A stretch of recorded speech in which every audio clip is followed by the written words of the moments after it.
Hello and a very warm welcome to this special conversation. Today I have with me Punjab Kings wicketkeeper batsman Jitesh Sharma. Jitesh, thank you so much time निकाल के हमसे बात करने के लिए. सबसे पहले तो आपने डोमेस्टिक में भी 50 से ऊपर T20 मैचेस खेले हैं, पर वो जब पहला मैच चेन्नई सुपर किंग्स के खिलाफ आपको मिला तो हाउ नर्वस वर यू, और उस मोमेंट को थोड़ा सा और डिस्क्राइब करिए कि क्या थी वो फीलिंग और कैसे उस मैच को आपने अप्रोच किया. बहुत एक क्रूशियल कंट्रीब्यूशन था आपका उस मैच में भी. ऑब्वियसली मैं बहुत नर्वस था और बहुत एक्साइट भी था और बहुत खुश भी था. It was a mix feeling basically. पूरे बटरफ्लाईज मेरे पेट में थे एंड आई वाज कुछ समझ नहीं आ रहा था क्या करना है कैसे करना है, बट आई काम माई सेल्फ. और मैं वो सिचुएशन को ऑब्जर्व करने की कोशिश कर रहा था कि बाकी चीज ना सोच के सिर्फ क्रिकेट के बारे में सोचूं कि गेम कैसा चल रहा है, क्योंकि राउंड मेरे दिमाग में चल रहा था मैं परफॉर्म कर पाऊंगा कि नहीं कर पाऊंगा, क्या होगा अगर ऐसा वैसा निगेटिव थॉट्स ये सब कुछ आ रहे थे. तो उस टाइम मैंने खुद को थोड़ा ब्रीथ ब्रीथ किया और फिर सोचा कि गेम सिचुएशन क्या है. गेम सिचुएशन को खेलता हूँ तो ऑटोमेटिक मेरा सब नर्वस प्रेशरनेस चला जाएगा. तो फिर मैंने गेम ऑब्जर्व किया कि लिविंगस्टोन ने अच्छा स्टार्ट दिया था. मैंने सोचा कि वही मोमेंटम कैरी करता हूँ, तो वही कोशिश किया और उस दिन हो पाया. और उसी के साथ वो आपने कंटिन्यू किया, क्योंकि वो सिर्फ अकेला जी. मैच नहीं था जिसमें आपने एक बहुत अच्छा एक महत्वपूर्ण योगदान दिया टीम के लिए, पर उसके आगे भी ये जो जर्नी रही है, क्रिकेटिंग जर्नी, उसकी शुरुआत कैसे हुई और उस शुरुआत से अब तक आईपीएल में एक इतनी इम्पोर्टेंट रोल में अब आप मिडिल ऑर्डर में पीबीकेएस के लिए खेल रहे हो, तो उसके बारे में बताओ. और मैंने ये भी पढ़ा था जितेश कि आप पहले फुटबॉल खेलते थे, और ये जो शिफ्ट कैसे हुआ फिर क्रिकेट में, उसके बारे में भी बताओ. मैं आपको स्टार्टिंग से बताता हूँ कि मैं कभी क्रिकेट में इतना इंटरेस्टेड नहीं था. टीवी पे देखता था, पर मुझे फुटबॉल में इंटरेस्ट था. मैं फुटबॉल स्कूल में खेलता था और मुझे हमेशा डिफेंस में मेरा जो करियर था, मुझे डिफेंस में जाना था, एयरफोर्स में. और अ, पर वो डिफेंस में जाने के लिए परसेंटेज अच्छे रखने के लिए आपको अपना फिजिक्स केमिस्ट्री मैथ्स अच्छा रखना पड़ता है और परसेंटेज अपने 70% अबव रहने चाहिए. तो हमारी स्कूल की टीम हमेशा स्टेट खेलती थी. तो अगर आप 10th में स्टेट खेलते हो तो आपको 4% एक्स्ट्रा मिलती है महाराष्ट्र की तरफ से, महाराष्ट्र गवर्नमेंट की तरफ से. तो वो 4% एक्स्ट्रा लाने के लिए मैं स्कूल के स्टेट टीम में ट्रायल्स दिया और सिलेक्ट हुआ, और उस साल मैं स्टेट खेला और वो 4% मुझे मिले. फिर उसी साल हमारे क्लब्स के मैचेस चल रहे थे, तो हमारे स्कूल के कोच ने बोला कि आप बोले क्लब क्रिकेट भी खेल खेल लिए बोले, जो बीसीसीआई से रिप्रेजेंट करता है. तो मैंने बोला ठीक है, फिटनेस के लिए, वैसे मुझे फिटनेस अपना मेंटेन करना था क्योंकि डिफेंस में जाने के लिए. तो मैंने बोला ठीक है, क्लब क्रिकेट भी खेलता हूँ. क्लब क्रिकेट स्टार्ट किया तो फिर मैं वहां से वीसीए जो हमारा विदर्भ क्रिकेट एसोसिएशन, उस टीम में भी आ गए. First year I got selected in under 16 team. तो फिर वही मैं फिटनेस मेंटेन करने के लिए क्रिकेट स्टार्ट किया और फिर मैं अंडर 19 खेला, फिर अंडर 19 सेकेंड ईयर खेला. फिर 12th में फिर से अगर आप स्टेट खेलते हो तो आपको 4% एक्स्ट्रा मिलते हैं. फिर 12th के बाद मैं फिर डिफेंस में जाना. तो फिर वो 4% के लालच में मैंने फिर 12th में कॉलेज की टीम में क्रिकेट खेला और फिर 4% मिला. पर तब तक मैं अच्छा एक लेवल पे रिप्रेजेंट कर रहा था स्टेट के लिए, अंडर 19. फिर जो अंडर 19 के हमारे कोच थे, उन्होंने कहा कि तेरा क्रिकेट में बहुत अच्छा फ्यूचर है, तूने क्रिकेट स्टार्ट करना चाहिए, एज अ प्रोफेशनली तूने सोचना चाहिए. फिर वहां से मेरा थोड़ा डिफेंस में थोड़ा इंटरेस्ट थोड़ा कम हो गया और क्रिकेट की तरफ ज्यादा यानी बढ़ गया पैशन. और फिर उस दिन से मैं क्रिकेट खेला और खेलते रहा. फिर मैं सीनियर्स टीम में एट द एज ऑफ 20 मैं टीम में आ गया. फिर वहाँ अच्छा रिप्रेजेंट करते फिर मुंबई इंडियंस की टीम में आया और फिर थोड़ा सा ऊपर नीचे परफॉर्मेंस में हुआ. फिर 2-3 साल मेरा थोड़ा पीछे था, पर डोमेस्टिक में मैं अच्छा करते रहा. तो फिर इस साल मैं फिर पीबीकेएस में सिलेक्ट हुआ, डोमेस्टिक सीजन अच्छे जाने की वजह. तो चलिए, footballs loss is crickets gain एक तरह से, क्योंकि अब पंजाब किंग्स के लिए, जैसा मैं कह रही थी, बहुत इम्पोर्टेंट आपने योगदान दिया है. एक बात है कि आपकी जो ये अप्रोच है बैटिंग की, ये हमने शुरुआत से देखी, बहुत अग्रेसिव रहती है. 167 168 की स्ट्राइक रेट है आपकी अभी पूरे टूर्नामेंट में, बल्कि जो टॉप के 5-6 जो खिलाड़ी हैं उसमें आपकी स्ट्राइक रेट है हु फेस्ड 150 ऑड बॉल्स. तो उसमें अप्रोच कैसी रहती है कि भाई आते ही आपको वो अग्रेसिव अप्रोच के साथ खेलना है, क्या वो आपके दिमाग में रहता है, या एक कॉन्शियस डिसीजन है कि मुझे बस आते ही मतलब वो स्ट्राइक रेट मेंटेन करके खेलना है? क्योंकि हर बार ऐसा लगता है जितेश, जैसे आप जब बैटिंग के लिए जाते हो, मुझे लगता है कि ये अगर टिक गए तो ये 30-40 रन 15 बॉल पे मार देंगे। आप कह सकते हो, क्योंकि वो डिमांड है। मेरा जो रोल है, जैसे 6 नंबर 7 नंबर में बैटिंग का, वो डिमांड है क्विक रन्स जितने जल्दी मैं टीम को दे सकता हूँ, वो मूवमेंट अप शिफ्ट कर सकता हूँ।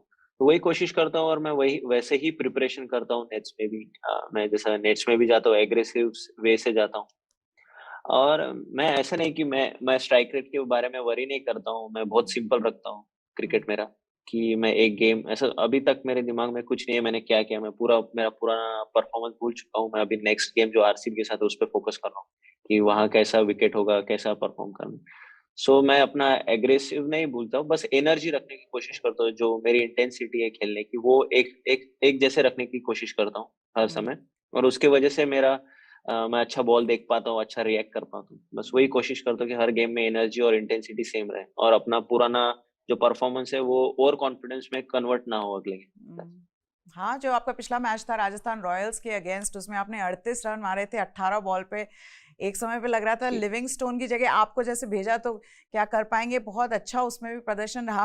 पर चलिए अब बात करते हैं कि ये सीजन मयंक के लिए भी as a captain important season रहा है, तो उनकी पर्सनैलिटी कैसी है? How is he as a captain? He is very energetic and he is very open minded basically. वो जब भी कोई डिसीजन लेते हैं सबसे बात करते हैं। And I like he is a very good leader basically, क्योंकि वो सबको लेके चलते हैं। क्योंकि जब मेरा फर्स्ट गेम था तो उन्होंने कहा कि don't worry about your performance, जैसा तेरे को जो आता है वही शो करना। फिर जैसे धीरे धीरे मेरे गेम्स होते रहे तो उन्होंने कहा you are now senior player, तुझे टीम में तुझे बात करना है, तेरे अभी जो वर्ड्स हो गए वो वैल्यूज में हम उसको सीरियसली लेंगे। करेक्ट। तो he is a very good leader basically. और वो एक हाई इंटेंसिटी प्लेयर है।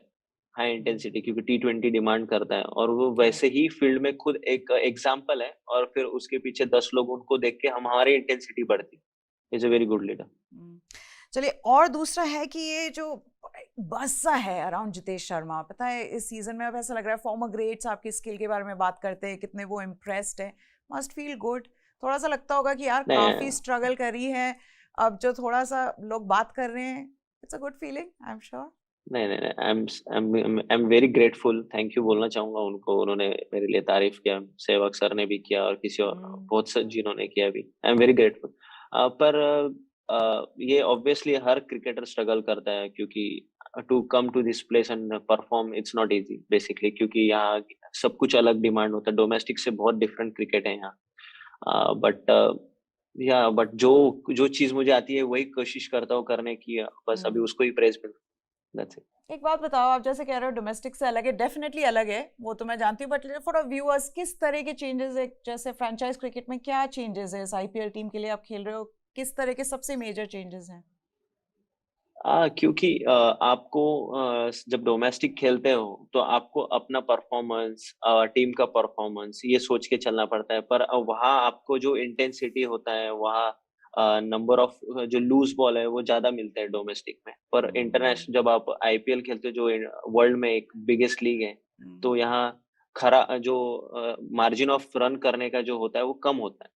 क्योंकि यहाँ सब अच्छे बॉलर्स आते हैं, जो भी खेलते हैं वो आपको इजीली नहीं देते हैं, तो आपको उनके ऊपर डोमिनेट करने के लिए देखना पड़ता है। पर डोमेस्टिक में कैसे कि कि कुछ ना कुछ आएगा उधर से गलत, तो आप कन्वर्ट कर सकते हो। पर यहाँ आपको खुद से कन्वर्ट करना पड़ता है, क्योंकि यहाँ गलती नहीं करेगा कोई। That's it. सही कह रहे हैं। चलिए, अब ये आपने जैसे एक बात अभी मैंने पूछा था आपसे कि फॉर्मर ग्रेट्स काफी अच्छा बोल रहे हैं, वीरेंद्र सहवाग ने आप भी बता रहे थे, उन्होंने खुद ने कहा है कि भाई अगर वो देखना चाहते हैं second wicket keeper batsman India का वर्ल्ड कप में, तो वो आप हैं। तो how do you feel about that? Obviously grateful है। मेरे दिमाग में ये कभी नहीं थॉट था बेसिकली, कि मैंने वो प्लान भी नहीं किया, और मैं फ्यूचर में कभी प्लान करने वाला आदमी नहीं। मैं इंस्टिंक्टली जो मेरे सामने प्रेजेंट में आता है उसके बारे में सोचता हूँ। वही ओके। मुझे हमेशा हेल्पफुल रहा, और वही सोच रहा हूँ मैं। आई एम नॉट थिंकिंग एकदम further. Okay, you're thinking about the next match now. Very important from here on. अब पंजाब के लिए सारे मैचेस जीतना जरूरी है, कैसी पोजीशन में, और टीम जी ऑन पेपर इतनी स्ट्रांग लगती है। ऑक्शन के बाद भी हम सब ये चर्चा कर रहे थे, इतनी अच्छी टीम है, पर कंसिस्टेंसी थोड़ी कम रही है इस टूर्नामेंट में। अब सारे मैचेस जीतने हैं। मूड कैसा है कैंप में, किस तरह की प्रिपरेशन है इस वक्त? ऑब्वियसली सब हर्ट है क्योंकि हम कंसिस्टेंट परफॉर्म नहीं कर पा रहे, क्योंकि जैसे हमारा टीम लाइनअप है भी, जैसे आप बैटिंग देखेंगे, अगर जिस दिन एक भी बैट्समैन चला वो मैच जीता सकता है, हमारे ऐसी बैटिंग लाइन, इतनी स्ट्रांग बैटिंग। पर T20 का यही मजा है कि आप गारंटी नहीं दे सकते परफॉर्मेंस में T20 का, कंसिस्टेंसी का, यही इस गेम की मजा है। पर हम कोशिश कर रहे हैं हर मैच में कुछ नया अप्लाई करने का कोशिश कर रहे हैं कि अब गेम स्लो करे, गेम फास्ट करे। तो हमारा माहौल बहुत अच्छा है कि it doesn't matter we lose or win, but हम जो हमने पैटर्न सेट किया है कि हमको इस बार डोमिनेट ही करना है, वही उस पे ही फोकस कर रहे हैं। पर इस बार हमारे 11 मैचेस में अप्लाई नहीं हुआ, मे बी ये 3 गेम में हम अप्लाई कर पाए। सही कह रहे हैं। एक जो अग्रेसिव अप्रोच रही है शुरुआत से लेके, जिसके बारे में जो हम देख भी रहे हैं और जिसके बारे में पीबीकेएस के दूसरे प्लेयर्स ने भी बात करी है, टीम मैनेजमेंट से भी जब बात होती है कहते हैं कि एक अग्रेसिव अप्रोच हम अपनाना चाहते हैं। उसमें थोड़ा सा जी कहीं पे आपको लगता है कि कभी वो चलती है कभी नहीं चलती है मैच सिचुएशन की वजह से? हाँ, कोई भी आप चीज डिसाइड करते हो लाइफ में, उसको टाइम देना ही पड़ता है आपको। कोई भी आप नया चीज जब लाते हो लाइफ में, उसको टाइम देना पड़ता है। जैसे हमने अभी डिसाइड किया एग्रेसिव वे, तो उसको हमको थोड़ा टाइम देना पड़ेगा। जब वो एक बार हमारे टीम में इवॉल्व हो जाएगा, डिसॉल्व हो जाएगा कि एग्रेसिव सब खेल रहे हैं, तो हो सकता है कि हम 14 में से 14 मैच भी जीत सकते हैं कभी भी। May be you'd never know कि हम यहाँ से यस 3 मैच जीत के सेमीफाइनल फाइनल खेल। बिल्कुल। अच्छा चलिए, एक बात मैं आपसे पूछना चाहती हूँ, इस टीम में ऐसा कौन से खिलाड़ी हैं या कोचिंग स्टाफ में कोई हैं जिनसे आपको बात करते हुए अच्छा लगता है? You want to pick his brains, cricket के बारे में बात करना है, जिनको आप you always are talking about the game, ऐसे कौन है? यहाँ सब सब कोई जो भी है सब लेजेंड है। आप देख सकते हैं जॉनी है, मयंक भाई है, लिविंगस्टोन है, बानू का है, सॉरी जॉन्टी रोड्स है। मैं सबसे बात करता हूँ, ऐसा कुछ नहीं है, मैं सबसे लेता हूँ। जैसे जॉनी से मैं कीपिंग की बातें करते रहता हूँ, लिविंगस्टोन से जैसे मिडिल ऑर्डर में बैटिंग कैसा करना चाहिए, बॉलर क्या डालता है, वो बात करना चाहिए। वैसे मैं by nature I am very curious man, मैं हमेशा बात करता हूँ कि क्या इंप्रूव कर सकता हूँ, क्या कर सकता हूँ। अगर बॉलर से बात करता हूँ, कगिसो रबाडा है कि अगर मैं ये वे में बैटिंग कर रहा था तो आप क्या सोचेंगे मुझे क्या डालने के लिए। तो या मैं सबसे कोशिश करता हूँ कुछ ना कुछ सीखने की, because everyone represent there nation on a high level. सही है। लास्ट क्वेश्चन फिर, अप्रोच की थोड़ी सी आपने बात करी, मिडिल ऑर्डर में आप खुद कहते हैं कि मैं बस इंटेंसिटी मेंटेन करना चाहती हूँ। किसी तरह का एक कोई फॉर्मेट है अब इस T20 फॉर्मेट में मिडिल ऑर्डर में कैसे बैटिंग करनी है उसका आपके पास? उसके कैसे देखते हो उसे? अब हाँ जी। बस कोशिश करना चाहिए कि कम से कम डॉट बॉल हो, क्योंकि आप जैसे स्ट्राइक रोटेट करते रहेंगे तो आपकी अपॉर्चुनिटी बढ़ती है कि आप स्कोर ज्यादा कर सकते हो। तो मैं वही कोशिश करता हूँ कि कम से कम डॉट बॉल हो और जो भी लूज बॉल मिले उसको कन्वर्ट कर सकूं। बस कीप वही अप्रोच रखता keeping it simple, but it's not always हूँ। Very yes, simple. पर जितेश, अभी तक या आपने बहुत अच्छी परफॉर्मेंस की है पीबीकेएस के थैंक लिए, you and I ma'am. Am sure you and all your well wishers, your family, they must be very happy किस तरह की आपकी यस, परफॉर्मेंस रही है। तो मैं इसी की आशा करूंगी कि आप और भी अच्छी थैंक यू परफॉर्मेंसेस मैम। देते रहें, एंड यू डू वेल। जी ma'am, thank you so much once again for taking the time out to talk thank you to ma'am, us. Thank you so much, nice talking.